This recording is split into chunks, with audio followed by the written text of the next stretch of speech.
Well, welcome to another episode of The Art of Feminine Negotiation. I'm excited to be here as always and share our time with you and insights. And today we're going to have a really interesting conversation. We have with us today Les and Steve Grigg. So welcome, Les and Steve. How are you doing? Good, thank you. Hello. Thank you.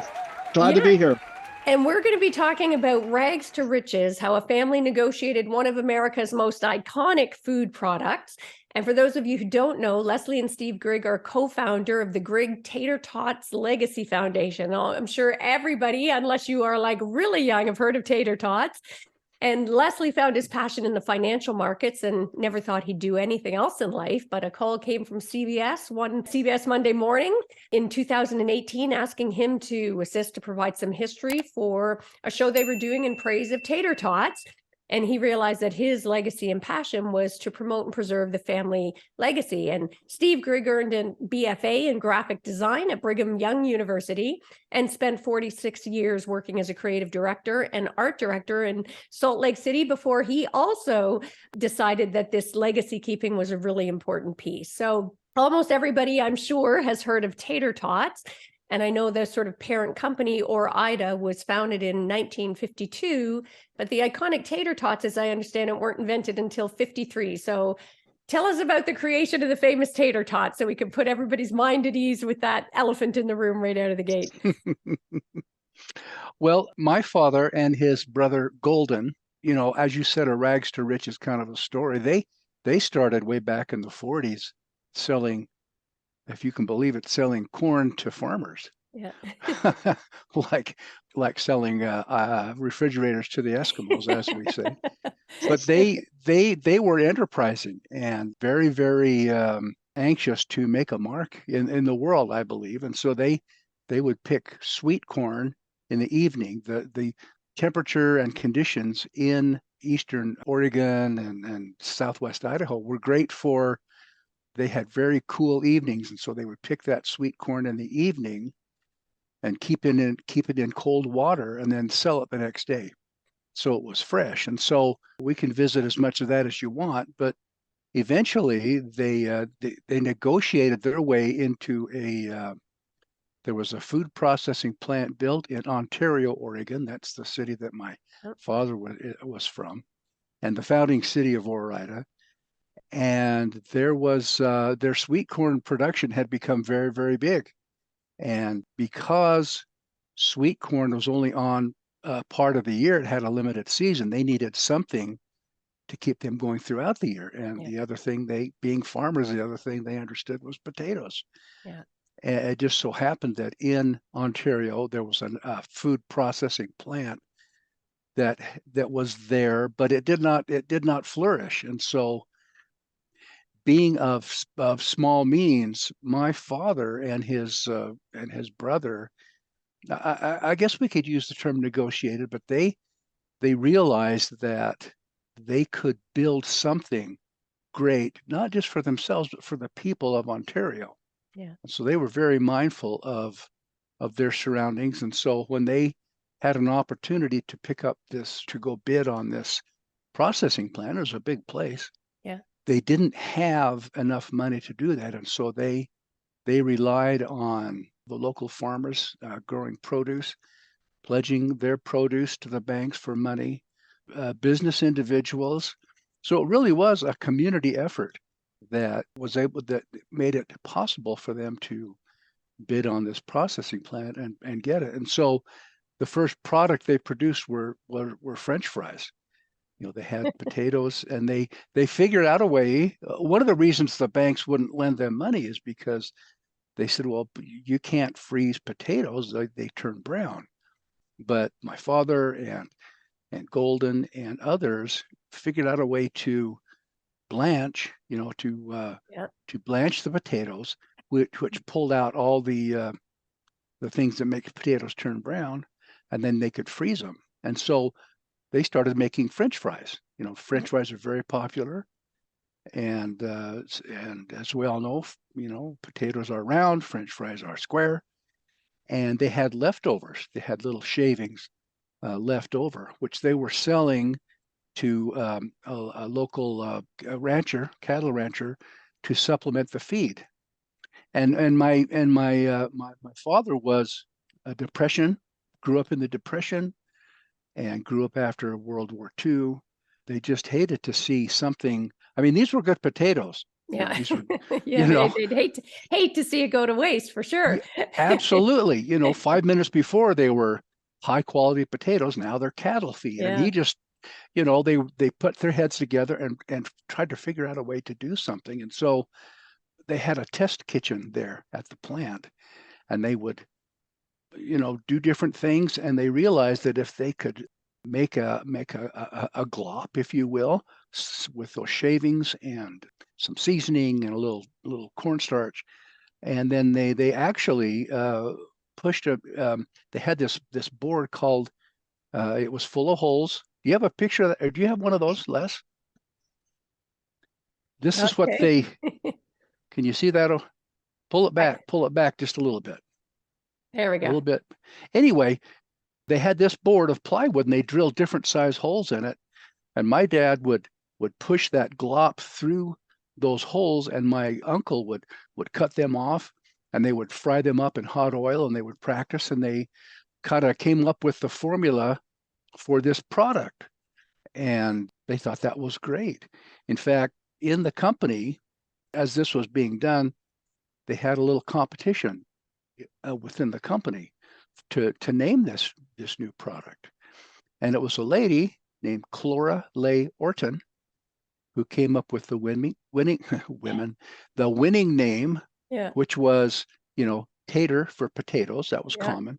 And Tots for small. So Tater Tots that name was actually coined by a lady. Yeah. And That's and funny. that's a great thing. Not many people know that. Yeah, I did not know that. And I just want to circle back because one of the things that really struck me as interesting about their purchase of this production facility, and for all our listeners or viewers out there as well, ironically, it reinforces some of the things that I am always preaching about, which is believing in yourself, believing in that vision that you have, believing in your mission, and having the persistence and having the drive to be able to go for what you want and to be able to ask. And what really struck me about that story is the creativity that it often takes, right? Most people would have been like, oh, that's outside of my means. I don't have the resources. I can't get the resources. But they came up with creative options. But also the thing that really strikes at my heart, because the whole concept of the art of feminine negotiation is about collaboration over competition. So I find it beautiful that the way that they were able to get that production facility that started this whole journey was through this collaborative approach with the other farmers. That's amazing. Now, how did negotiation or the power of persuasion kickstart the sort of national sales of tater tots once they discovered these things? Okay. Well, by 1954, they had struggled a little bit with trying to get a really effective marketing program working and getting traction.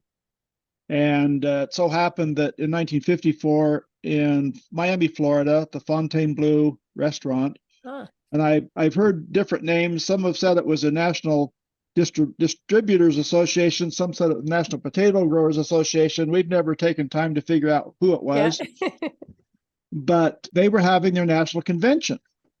And so Golden and Nephi packed up 15 pounds of tater tots, put them on ice, and found their way to Miami. They went into the back unannounced, uninvited. Wow. I love these guys. And Uncle Nephi, Steve's dad, talked to the chef and told him he would give him a $100 bill if he would put some of these frozen potatoes on every table so that everybody could taste them. Smart. Yeah, he negotiated That is with absolutely $100 bill. But again, he knew what it would take. I mean, $100 was a lot back then. Oh yeah. For a sagebrush farmer. But he just kind of had what's the word? He had a drive. He had a kind of a vision and a goal to make something of this. And so they at their breakfast break, they had little dishes of tater tots on all their tables, and they went like that. This is incredible. And I love that. I mean, not only did they had that creativity we talked about, that drive we talked about, but also intuition, right? It took a certain something for them to, and talk about chutzpah, right? To be able to walk into the kitchen. And I loved, like, you put air quotes around negotiation, because I'm a big believer all of life is a negotiation. That most certainly was a negotiation. I mean, that took some persuasion to get a chef in the kitchen to take a chance on an unknown product and be putting it out there at this event, right? So that most definitely, they clearly had some skill sets in being sort of persuasive and that art of influence. Now, how did things sort of fast forwarding? I know Heinz Ketchup acquired control of Ore-Ida, and with it, I assume Tater Tots in like 65. Tell us a little bit about the story, how that came to be, or anything you know about the negotiations around that. Well, I don't know firsthand, but the family tradition is that as Ore-Ida grew, it kind of grew bigger than they had planned for. Yeah. You know, they had planned for, they just wanted to feed their family, and Ore-Ida grew and grew, and I think they kind of had a tiger by the tail. Is kind of how I pictured it. And you know, I don't know who approached who, whether Heinz Corporation approached them, which is what I suspect. You know, Heinz was an up and going, well named. Now, Les, do you have a comment? Quick comment. I just happen to have these figures here. 1963, 24 million in sales. 1964, 31 million in sales. 1965, 60 million in sales. Wow. And that's for Heinz? That was just Ore-Ida. Wow. Ore-Ida, I didn't realize Ore-Ida went public in 1959, was it? Yeah. I believe. Right in there. And so by 1964, they were one of the most actively traded stocks on the New York Stock Exchange. That is that is a lot of coin back then. That was, boy, no small potatoes, no pun intended. I mean, and do you know, was it a voluntary thing? Like, were they open to having Heinz Ketchup come in, or was it a bit of a hostile takeover? Do you know? No, it was a very friendly action. In fact, I remember as a kid, so in 1965, I would have been 11. Yeah. I remember in our backyard, my father hosting. He would, you know, being a farmer, he was good at cooking steak over a grill. Yeah. And he would have all these big Heinz executives over to our backyard. Okay. I mean, I think the novelty of something like this kind of appealed to those big, big people from Pittsburgh. And I remember their financial guy and different vice presidents would come over, and we would cook them steak in the backyard. Yeah. And they flew in an airplane. The private airplane at the time was called the Flying Pickle. And they would fly into Boise, which is only an hour from Ontario, and then they would drive in, and my dad would host them to a backyard barbecue with that good sweet corn and tater tots and everything. And so it was very congenial. It was a very it was well negotiated, and I think it was the right move for the time. Yeah. Well, and it's interesting because, again, so I know you guys had thought, you know, it was like, oh, are we going to be able to talk about negotiation around this? But I think there are so many important elements around negotiation on this. And one that you've raised is this piece of relationship. So much of effective negotiations, if you want long-term negotiations where you get that sort of longer lasting agreements with better buy-in and better outcomes, it's all about building relationship, all about building rapport. So, I mean, obviously, whether intuitively or not, I mean, clearly your forefathers had a lot of insight about how to build relationship and to be able to really capitalize on that. But also the flexibility piece. I'm kind of chuckling, you know, Les, you held up the thing with the circles, but when you threw those figures out at me, to have a multi-million-dollar business that effectively grew out of, you know, the tail ends that would have otherwise been thrown out is pretty darn impressive. And one question I'll pose to both of you, and whoever wants to jump in first, Ken, what's one of the most surprising things about the history of tater tots from each of your perspectives? Well, I know that from some of the writings that we've discovered from my father, that in that post-war era, you know, the late 40s and the 50s, there was kind of a movement there was a feeling of euphoria. The war was over. Yeah. And a lot of companies started back then. And I think they got caught up. They left home and they never graduated from high school. They left home and Yeah. went on the road and got an education in the world. And I'm sure they negotiated a lot of things when Yeah. they didn't have any money. They had to eat and sleep somewhere. And so they had no fear. They had Yeah. confidence in themselves. And I don't know, I don't know how you make that come about, but they just had a feeling that there was something going on, and they wanted to be part of this sort of inventive movement. Yeah. And I think it was the whole concept of what we'll call in the industry formed food. Mm-hmm. Convenience. Yeah. French fries were convenient, and this and that and the other. Yeah. That was And really at the front end of that, though, I think. Like I'm thinking back even to my youth, like that really was a new concept at the time in so many ways. And I love, Steve, that you're talking about confidence, because so much of negotiation success depends on showing up with confidence. And I find people often confuse assertive with aggressive. And to me, I always say assertiveness is just showing up with confidence, that ability to really be assertive to get what you want. You don't have to be aggressive. You can be assertive and really hold your ground by showing up with the confidence that comes from the knowledge that comes from prep. I mean, when you think about it, these guys are farmers who end up somehow being in a position to be publicly trading at a very high level, and then in acquisitions with a giant like Heinz ketchup is kind of pretty remarkable ability. And I hope for our listeners, you're getting inspired here about, whatever your mission and dreams are, to go for it. I mean, the fact that these guys from, Ontario, unless I forget what your family background is, but where are you? I'm in Idaho Falls, Idaho, but we grew up here in southern Idaho. Yeah. Yeah. I mean, these are not coming from that kind of background, and to be able to build a multi-million-dollar empire just through sheer force of personality and creativity and the kind of chutzpah to ask for what you want, like taking that $100 bill and asking to get those first tater tots put on the table at that conference, was kind of a stroke of genius. So if you've got the chutzpah out there to follow your dreams and passion, you can too. And Les, what about you? What's the sort of a surprising thing, as you guys have really dug into protecting the legacy? What's one of the surprising things that you found about it? I had my first real job in the 4th grade, helping my mom drive out to the Ore-Ida potato plant, where we would be in charge of filling the vending machines. And so by the time I was 17, 18, 19 years old, thinking about a profession or a career, I was remembering the whole story of Ore-Ida, and I just thought, I want to do something like that. That was an impactful thing on my life. Yeah. And so I thought maybe I want to be own my own business. I really was kind of stumbling on that issue. And all of a sudden I kind of fell into the brokerage business, which was really nothing. The only place you could be a broker was in the big cities. There was no brokerages existing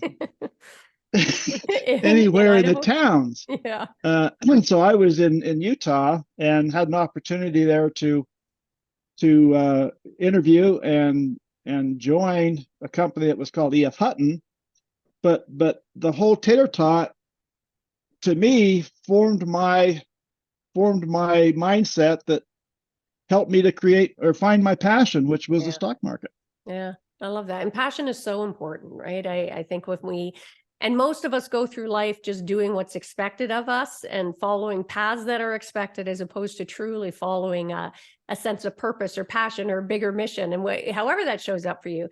Now, we've been talking about some of these qualities that your, forefathers brought to the table here. And I'm a big believer and often say that negotiating our own mindsets is the first and most important negotiation that we have every day in a myriad of ways. So I'd love for each of you, your input about, what would you say watching, your parents growing up, what was it about their mindsets that allowed them to create such a successful brand? Go ahead, Les. Or do you want me to go? Go ahead. I got to think on this a minute. Well, my father, I think negotiating and success comes from your natural abilities. And I have to say that sometimes success has a little bit of luck in there. Yeah. Would you agree? Yeah, absolutely. They were kind of at the right place at the right time. Yeah. You know, the failing plant, the sort of popularity of their little Grigg Brothers produce company, et cetera, and they went with kind of a natural flow, and that stayed with my father. I remember as a kid going to the office and visiting my dad, and every now and then we would go out, and he would walk around the production lines, and you know he knew most of their names. He knew most of them on a first name basis. Yeah. He was Nephi, and he was Slim, and he was Otis, and you know, and we would go out to that production line of French fries, and he kept a salt shaker in his pocket, and we would go out to those cooling lines after they cook those potatoes first, the French fries and the tater tots. They cook them and then they freeze them, and so before they freeze them, they would go along these big conveyor belts and cool off a little bit. And he would scoop up some of those with his big farmer hands, and we'd shake salt on those French fries. Oh, I tell you, it was incredible. I bet. So he had a natural. He had a comfortable position with others. Yeah. You know, he was genuine. Yeah. You know, some people confuse confidence with arrogance. Yeah. And if you're not careful, it can go that way. But he never let that get in the way of his genuine caring and wanting to not only feed his family, but provide jobs for the people of Ontario, which was the community that stewarded Ore-Ida in the first place. Well, I love to hear that, especially as someone who's a labor lawyer for 30 years and doing social justice. And it comes back to that relationship piece we were talking about earlier as well. And I love that, because often that only goes one way. People are concerned about making relationships with people who are bigger or further ahead, or who they think they can get something from. But I think the true mark character is when you're also concerned about building relationship with the people who are working with you or for you, getting it at all ends of the spectrum. Is beautiful. And I just want to sort of, when you say about the luck, as you were talking there, Steve, it's like, there was certain element of timing, but they also created their luck, right? Like, most people wouldn't have taken advantage. So it's about being flexible to see an opportunity and be able to switch gears. They were doing French fries, and then this opportunity came up and they were able to really capitalize on that. I love that. And how about for you, Les, what would you say are the qualities that allowed that mindset? I'm going to come back. I'm going to fast forward here to 2018. And as growing up and in the profession I was in, I would always have an opportunity from time to time to share with people that my family invented this legacy food. And it was always a jovial event. And over 40 years of doing that, I constantly wondered in my mind, I wonder why we don't have a Grigg legacy. Why doesn't that exist? You got the Hershey legacy, you've got the Rockefeller legacy, you've got all of these iconic names out there. We have this iconic food, but the Grigg name was missing. Yeah. And that's what's kind of driven me in the last 6 or 7 years. And so we battled that question. So Steve and I in 2020, we were trying to figure out, how come this iconic board is hidden in obscurity? It nobody knows it even exists. It's been sitting on this wall for 70 years. And I just felt like this is something that has to be part of this history. And I'm the one that's positioned to do it. And by the way, Steve's dad and I are birthday buddies. So I have another emotional connection with Nephi Grigg, and we're both born on May 6th. So nice. Oh, happy belated birthday. And I love the tater tot. I got to give hats off to the woman who sort of entered that contest and came up. There is something quintessentially fun about the name Tater Tots. I think, I think it's so perfect. And what about you, Steve? What sparked your passion for founding the Tater Tots Legacy Foundation? Les, obviously it's something you're really passionate about. I love that. And I assume that's the famous holy board that you guys Yes. talk about sometimes. So how about you, Steve? What sparked your passion for this Legacy Foundation? The curious thing is that I live in Salt Lake City. Les lives in Idaho Falls. And I was doing the same thing. I was looking at all this. We had done some family books, just talking about the family. And my dad produced a little booklet called The Story of the Tater Tot. And I thought, well, I'm going to, being in graphic design and advertising, there should be a booklet, a pamphlet, or something that is a better presentation than what he did over at Kinko's. Yeah. About tater tots. And so at about that same time that Les was kind of feeling the spark, I thought mostly about that holy board, because I knew that it hung with, in the office building at Ore-Ida, there's a frame. It's probably, 2 or 3 feet square. It's got the original holy board. What Les has is a facsimile. Yeah. It has the original holy board. It has the little pen that they used to ink the deal in 1965. That's cool. Now, and I'll tell you, my dad, when they first started in production of Tater Tots, the ad agency came to them and said, "Well, Mr. And this is kind of in my wheelhouse. I've done many of these presentations. Well, Mr. Grigg, here's some ideas for packaging for Tater Tots." And he looked at them and, self-made people want to do everything. And he said, "Well, what about what?" And he opened up the drawer of his desk and he kept crayons in there for when his kids would come. And he pulled out some crayons and he said, "I like purple and yellow." I mean, and he went out there and he said, "Well, it's important that people know about, the location and the name, Ore-Ida, blah, blah, blah. And what about these colors?" And of course, they were like, "Yes, Mr. Grigg. Very good, Mr. Grigg." So he kind of, he just kind of, again, he had kind of an idea. And so he was instrumental in those colors, and they're kind of still there today, even though the purple has calmed down a little bit. Yeah, calm down. I love that.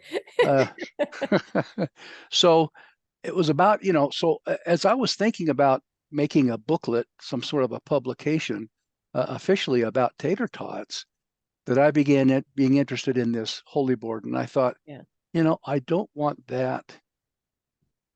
What's going to happen decades from now after we're gone, and what's going to happen? I don't want that holy board to get put in someone's attic. Yeah. Our research has shown that Heinz Corporation, or Kraft Heinz, I guess now, is very interested in retaining that piece of physical history. Yeah. Okay. Well, I love that. And I love the fact that you both have such obviously deep, abiding love and passion still for that family business and want to keep that memory alive. I think that's beautiful. Now, we talked a bit about negotiating our mindset. I often say as well, I love the idea about people getting intentional about negotiating our best lives. So again, question for both of you. I'd be interested in, as the more now you've steeped yourself in the history of the history of Tater Tots and your respective parents and that family history, what lessons have you learned that you could pass on to our listeners about how they can negotiate their best lives? What are some of the things that you've seen? And we've talked about some of them, I think, about being creative and believing in yourself and being persistent. What are any other thoughts you guys have on insights you've learned from your family history about how to negotiate a best life? I've learned that in life, we always run into walls of progression. Mm-hmm. Every so often we hit a wall. And we then have a choice to either change or stay the same. And I have made it a purposeful part of my life that whenever I hit a wall, to try to figure out how to move above that wall, get over it, and move to the next level. That's profound advice. I love that. And as you were saying that, Les, I'm thinking certainly that is a fabulous life lesson, whether it's in relationships, whether it's in our occupations, and also in negotiation. Even when we hit that impasse, right? Almost every negotiation has some point of impasse, and being able to recognize that you've got a choice when you do that, right? Do you walk away? Do you stay? I think that's really a valuable life lesson for everybody. So thanks for sharing that. How about you, Steve? I don't know that my philosophy is all that different. I love the idea of, necessity is the mother of invention. Yeah. Whoever coined that phrase. Yeah. And it's very similar to what Les just said, where some people see a wall, Yeah. others see an opportunity. Yeah. And I think that that's what my father and my uncle saw, is that, they grew up with nothing. Yeah. They lived on dirt floors as kids. And I don't think there's a better motivator Yeah. than those kind of humble surroundings. Yeah. And when they saw an opportunity, again, they didn't just accept what life had sort of dealt them. They would hitchhike on rail cars and live the hobo life, and went all around and got a really broad and fast education. And so they saw opportunities. They never, I don't think they ever backed down. Not everything they did flourished. Sure. But see, they didn't take no for an answer. Yeah. And that's a great insight about the necessity piece, because again, you got me thinking, I grew up in a low rental apartment in what was considered a pretty tough neighborhood at the time. And, I was the first one on our extended family to get a post-secondary education at all. My dad was probably one of the smartest men I ever knew, but I'm not sure he ever finished grade 6 formally, to be honest, right? But I knew I wanted more, and it was that necessity that gave me that drive, right? To just keep pushing, right? Towards something that I was passionate about. And I can't believe how quick our time has gone. This has been a super fun and interesting conversation. I normally like to end by asking, what's one of the greatest mindset shifts that you've had in your life? It doesn't have to be about this at all, but just one of those moments where you look at something differently and it's like an aha moment that has you show up differently. Who wants to go first? I've got Les? a lot of those. Don't I've got be a lot shy. of those. I got to figure out which one I want to focus on. I'd say grab the first one that comes to mind is normally what I do, right? Go with your Well, instinct. one of the things that's been most impactful to me in the last 15 years has been the process of journaling. I think journaling is a great tool for building good, healthy mindsets, for accomplishing things that you want to do. And I think it's grossly underused by the public. And that has become one of my most important things that I've done within the last 10 years and I think responsible for putting me where I'm at today. Yeah, I like that. And it's funny, I bugged my kids from the time they were young to journal. And it was always, there was such resistance. And my middle child, one of my boys, has had a rough time sort of throughout the last couple of years during COVID. And at 25 years old now, he has started journaling, and he's finding it really a profound help. So I think that's great advice for people out there. So thanks for sharing that, Les. How about you, Steve? What's your mindset shift? The fact that no matter what you do, there is an audience that appreciates it.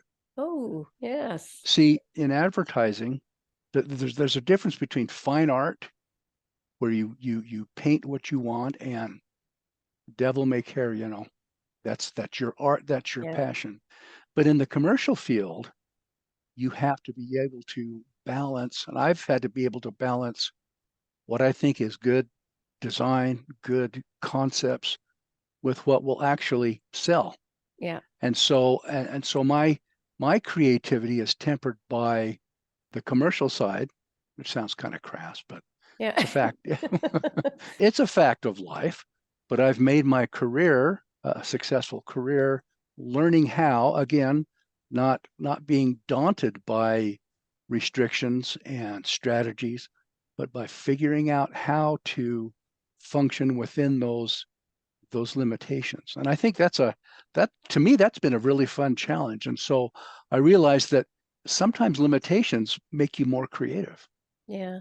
And I like that, Pete. To me, that resonates on authenticity, right? And when you said, no matter what, there will always be an audience. And it's true. I think most people spend our life, you think even in elementary school and high school, everybody's so busy trying to be like everybody else, when in fact, it's the people who are just completely their unique, authentic selves who are people who excel, right? I don't doubt Pink or you think of any of the big stars out there. I mean, I'm sure they were considered total outcasts, in their younger days, but when they stick with that belief that there'll be an audience, right? If I show up, whether it's in my art or my creativity or my business ideas or in my advertising, not everybody's going to love us. But if you're authentic and you really commit to your position, you are going to attract your audience or your tribe. I think that's great. So tell us, where can people learn more about you both, Les and Steve, and particularly about your Legacy Foundation? Where can they go to learn more? We're still building a website on this. That's Steve's ballpark. Okay. We've established an email. It's grigg.tatertotlegacy@gmail. Okay. Perfect. Well, we'll make sure to put that in the show notes. And we're trying to get started. We have some other things that we're doing, but this project's only about 4 months old, so Congrats. We're just getting started. Well, that's great. Well, make sure as soon as you guys have that website, flip it to me and we'll add it to the show notes so that people, as they continue to listen to the podcast, they'll make sure then that that website or wherever you'd like to direct them, that it's available for them to go to. Well, thank you both for coming. This has been a really fun conversation, and I wish you guys great luck with the Legacy. I love that you're doing it. Thanks for having us. Yeah. And for our listeners, I'm sure you enjoyed this episode. Not your typical negotiation discussion, but I thought it was one we really wanted to tackle here. Not often you get the chance to talk to sort of the family legacy of an iconic sort of American brand that was growing from the grassroots. So make sure to subscribe to the podcast if you haven't already done that, and make sure to share it with anyone that you think would enjoy or get some value from the message. And as always, before we sign off, I want to share some ways that we can work together. If you're looking to up-level your negotiation skills to help you better leverage your innate power to get more of what you want and deserve in life, we've got everything from online to group coaching to my signature mastermind and VIP experiences. So feel free to check that out at artoffemininenegotiation.com. And speaking of Art of Feminine Negotiation, if you haven't grabbed my book yet, make sure to do that. Art of Feminine Negotiation book, and leave a review. Always happy to have those reviews. And that is a wrap for this episode. So until next time, go forth and negotiate your best life on your terms so you can stop missing out and start getting more of what you want and deserve from the boardroom to the bedroom. Until next time, take care.